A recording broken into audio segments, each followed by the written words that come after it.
సంపూర్ణ శ్రీపాద శ్రీవల్లభ చరితామృతము. అధ్యాయము 23. శివపూజ రహస్య వివరణము. శివయోగి భక్తి మహిమ. వారికి శ్రీపాదులు వారి ఉపదేశములు. ఈ అధ్యాయములో 4 పేజీలు ఉన్నాయి. 1వ పేజీ. నేను కృష్ణయేవల ఒడ్డు నుండి కొరంగట్టుకు ప్రయాణమగునంతలో ధర్మగుప్తుడను సద్వైశ్యుడు తారసిల్లెను. అతను కూడా శ్రీపాదులు వారి దర్శనార్థము కొరంగడ్డుకు వచ్చుచుండెను. ప్రసంగవశమున వారు పీఠికాపుర వాస్తువులైన శ్రీ వెంకటప్పయ్య శ్రేష్ఠ గారికి బంధువులని తెలిసినది. నాకు కలిగిన ఆశ్చర్యమునకు అంతులేదు. నాకు తారసల్లుడి శ్రీపాద శ్రీవల్లభుల వారి భక్తులందరూ శ్రీపాదుల వారి దివ్యచరితమును, లీలలను, మహిమలను, వారు చేయు అద్భుత సంఘటనలను తెలియచేయుటలో ఒక్కొక్క ప్రత్యేకమైన వింత విశేషత సంతరించుకొని ఉన్నవి. శ్రీవారి దివ్యచరిత్రలో ఒక్కొక్క సంవత్సరము జరిగిన వాటిలో కొద్ది సంఘటనలు మాత్రమే తెలియచెప్పబడినవి. అవి ఒకదానికొకటి ఎంతమాత్రము సంబంధము లేని వింత వింతలు.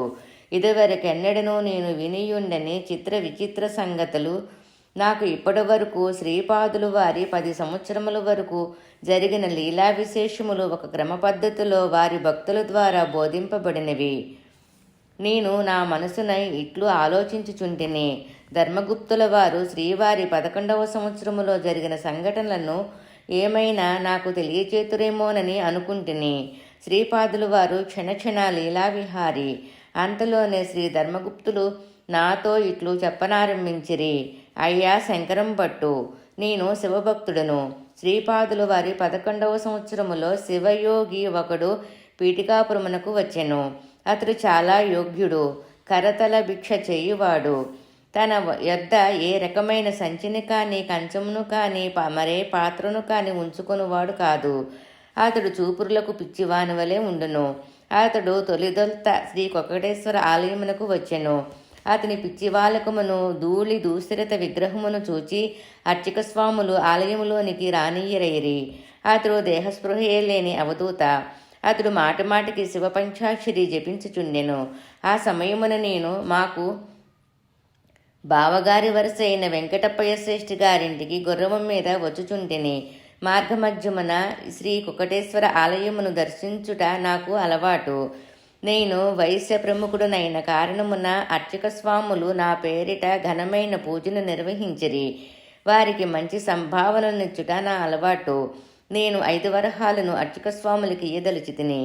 ఆ 5 వరహాలను అర్చక స్వాములు పంచుకొందురు. వారి ఆర్థికపరమైన కష్టములను, వ్యతలను, బాధలను నాతో చెప్పుకుందురు. సనాతన ధర్మమును రక్షించుటకు మీ వంటి సద్వైశ్యులు అండదండలు అత్యంత ఆవశ్యకమనిరి. ఇంతలో బయటనున్న శివయోగి విసురుగా లోనికి వచ్చెను. వానితో పాటు 2 త్రాచుపాములు కూడా లోనికి ప్రవేశించినవి. అర్చక స్వాములకు ముచ్చెమటలు పట్టినవి. ఆ శివయోగి, అర్చక స్వాములారా, మీకు భయమేమి ఇవ్వలదు. మనము ఆరాధించు కుకటేశ్వరునకు ఇవి ఆభరణములు. తండ్రిని బిడ్డలు కౌగులించుకున్నట్లు ఈ నాగుపాములు మన తండ్రి అయిన కుకటేశ్వరుని కౌగులించుకొనుటకు ఆతృతపడుచున్నవి. అవి మనకు సోదరులతో సమానమైనవి. మనము మన సోదరులను చూచి భయపడపడుట, పారిపోవుట, మనము మన సోదరులను చూచి భయపడుట, పారిపోవుట లేదా చంపబూనుట మహాపాపము. అర్చక స్వాములు చేయు విశేష పూజ వలన అవి ఇక్కడకు ఆకర్షించబడినవి. నాగాభరణుడైన కుకటేశ్వరుని మనము మరింత శ్రద్ధగా ఆరాధించెదము. కాక నమక చమకములను సుస్వరముతో రాగయుక్తముగా ఆలపించుడు అనెను. అర్చక స్వాములకు ఏమి చేయుటకును పాలుపోలేదు. అర్చక స్వాములకు కొంత 100 మాగాది జనము ఉండేవారు. అతడికి వచ్చు భక్తజనుల్లో ఎవరైనా ధనవంతులయ్యుండి విశేషముగా సంభావనలు నిచ్చువారైన వారిని సంతోషపెట్ట వచనములను పెక్కులు పలికిడవారు. ఈ అర్చక స్వాములలో పీఠికాపురములో నున్న సూర్యచంద్ర శాస్త్రి అనునతడు మంచి పండితుడే కాక నిష్టగల అనుష్ఠానపరుడు. అతనికి శ్రీపాదుల వారి యందు భక్తి ప్రేమలు మెండు. అతడు శ్రీపాదుల వారిని స్మరించి నమక చమకములను సుస్వరముతో రాగయుక్తముగా ఆలపించుచుండెను. అతడుకు వచ్చిన నాగుపాములు కూడా రాగతాళ బద్ధముగా తమ పడగలను కదుల్చుచు తమ ఆనందమును వ్యక్తము చేసెను. సూర్యచంద్ర శాస్త్రి శివయోగిని బాపనార్యుల ఇంటికి తీసుకుని వచ్చెను. శివయోగికి సంతృప్తికరమైన భోజనం మొసంగబడెను. అనంతరము శివయోగికి శ్రీపాదులు వారి దర్శనము కూడా అయ్యెను. శ్రీపాదులు వారు వానికి శివశక్తి స్వరూపులుగా దర్శనమిచ్చిరి. ఆ శివయోగి 3 రోజుల పాటు సమాధి స్థితి నందుండెను. 3 రోజుల తర్వాత శ్రీపాదులు వారు తమ దివ్యహస్తముతో వానికి అన్నమును తినిపించి తదుపరి వానికి నాయనా సనాతన ధర్మమునందు చెప్పబడిన ధర్మకర్మములను ఆచరించి తరించవలసినది. పురాణమునందలి విషయములు కల్పనలు కానీ అసత్యములు కానీ కానే కావు. వాటిలోని సామాన్య అర్థము వేరు, నిగూఢమైన రహస్యార్థము వేరు.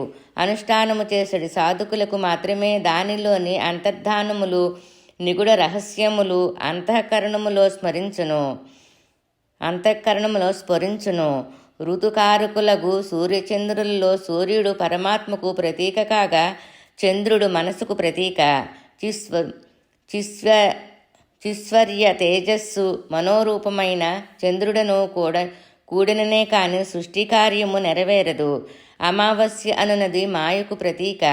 ఈ మాయాస్వరూపమే ప్రథమమున వసువులు అనడి పేరుగల కళలను సృజించుచున్నది. చంద్రబింబమందు కళలను ప్రవేశపెట్టుట, తిరిగి వానిని తనయందు లయము చేసుకొనుట జరుగుచున్నది. పరమాత్మ తేజస్సును మాయా మనోరూప చంద్రునియందు ఏ విధముగా ప్రసరింపచేయుచున్నదో అదే విధముగా చంద్రునియందు రవికిరణ ప్రసారము కలుగుచున్నది. మాయయును అమావాస్యను జడా స్వరూపములైనను వాని వలన పుట్టిన జగత్తు మాత్రము చిస్సాన్నిధ్యమును బట్టి చిజ్జడాత్మకమైనది. వసంతాది కాలవర్తవము సృష్టికెట్లు కారణమగుచున్నదో స్త్రీల ఆర్తవము కూడా శిశుజననాదుకులకు కారణభూతమగుచున్నది. బ్రహ్మజ్ఞాన వాంఛ స్త్రీ యొక్క రజోజాత జీవగణమునకే ఉండును. స్త్రీలు ఎందుండెడి రజస్సు అనగా ఆర్తవము బ్రహ్మకు వ్యతిరేకమైనది కనుక ఇది బ్రహ్మహత్య వలన పుట్టినది అని పండితులు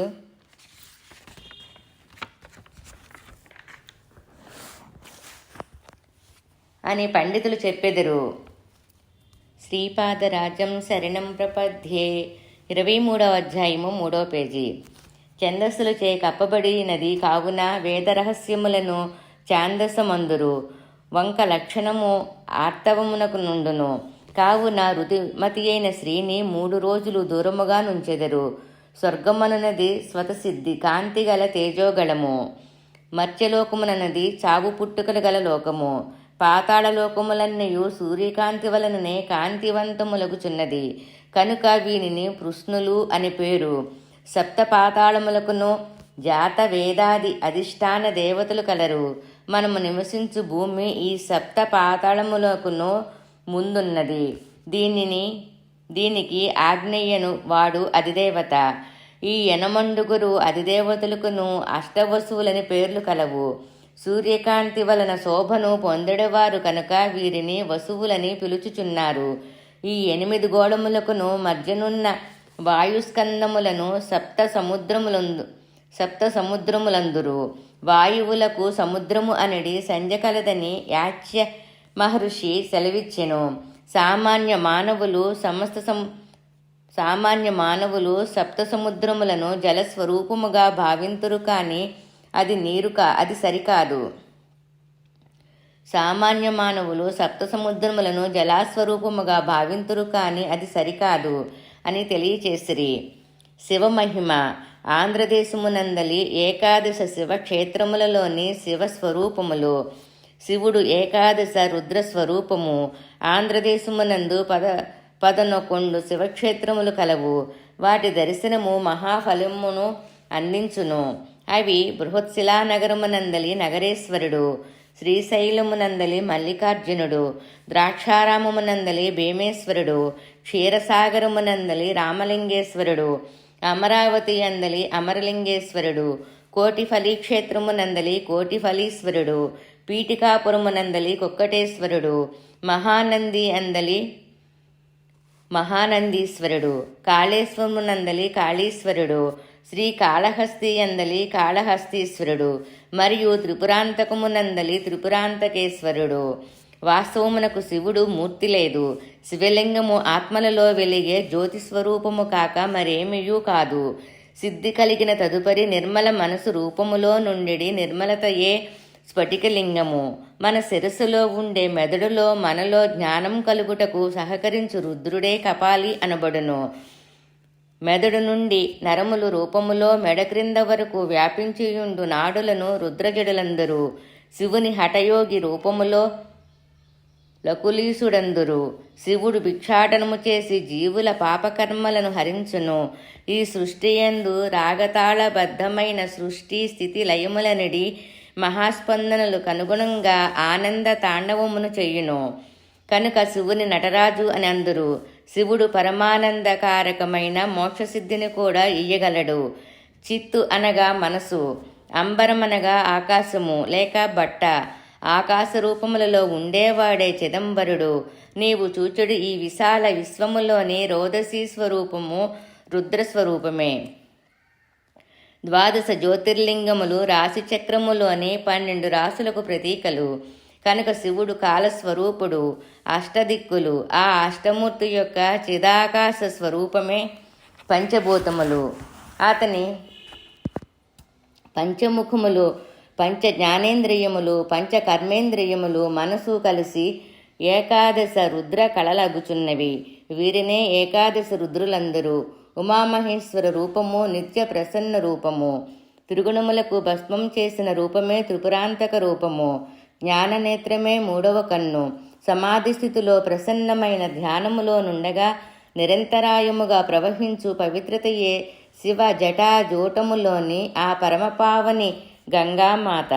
అది మిథునమైన శివపార్వతుల స్వరూపమే మిథున రాశి. ఆర్ధా నక్షత్రం ఆకాశములో వెలుగుతున్నప్పుడే శివుడు దర్శనం ఇస్తాడు. మిథున రాశిని సమీపించుటకు ముందు వృషభరాశిని దాటి వెళ్ళవలను కదా. ఆ వృషభమే నందీశ్వరుడు. అది ధర్మస్వరూపము. భ్రూమధ్యమున వెలిగే జ్యోతియే లలాట చంద్రకళ. యోగస్థితి వలన ఏర్పడే కామజయము వలన స్త్రీ పురుష భేదము నాశనమే ఏకత్వ స్థితిని పొందుచున్న స్వరూపమే అర్ధనారీశ్వర స్వరూపము.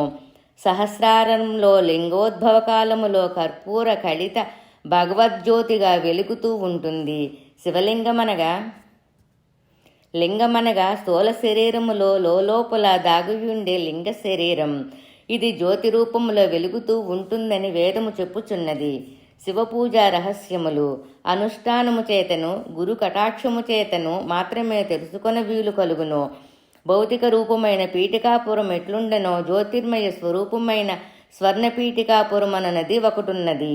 అది నా చైతన్యముచే నిర్మితమైనది. దాని నన్ను నిరంతరము స్మరించే భక్తులు జ్ఞానులు అనుభవముతో తెలుసుకొనగలరు. వారు ఎంతెంత దూరములో ఉన్ననో స్వర్ణపీఠికాపుర వాస్తవ్యులే అగుదరు. వారికి నేను సర్వదా సులభుడను. భౌతిక పీఠికాపురములోని కుకటేశ్వర ఆలయమునందు నీవు చూచిన అర్చక స్వాములు ప్రమదగణముల అంశచే జన్మించిన వారు. భూత ప్రేత పిశాచాది మహాగణములు ఎన్నియో ఉండును. యోగాభ్యాసము చెయ్యుకొలదిని శ్రీపాద శ్రీవల్లభుని ఆరాధించుకొలదిని ఆయా భూత ప్రేతములు అలజడి సృష్టించుచునే ఉండును. ఈ అడ్డంకులను దాటి నన్ను చేరువారు ధన్యులు. నా పేరిట మహాసంస్థానము మా మాతా మహాగృహమున ఏర్పాడి తీరునని అనేక పర్యాయములు చెప్పితిని. నా సంకల్పము అమోఘము. చీమల బారుల వలె లక్షోపలక్షల భక్త గణములు యోగి గణములు నా సంస్థానమును దర్శించగలరు. ఎవరు ఎప్పుడు ఎంతమంది ఏ విధానముగా రావలయినో నేనే నిర్ణయించెదను. పీఠికాపుర వాస్తవ్యులైనంత మాత్రమున శ్రీపాద శ్రీవల్లభుని సంస్థానమును వచ్చి దర్శనము పొందగలరనుకొనుట సర్వకల్ల. నా అనుగ్రహము యోగ్యులపై అమృత దృష్టి కురిపించును. అయోగ్యులకు అది ఎండమామి వలె యుండును. శ్రీపాద శ్రీవల్లభులకు జయము జయము. 23వ అధ్యాయము సమాప్తం.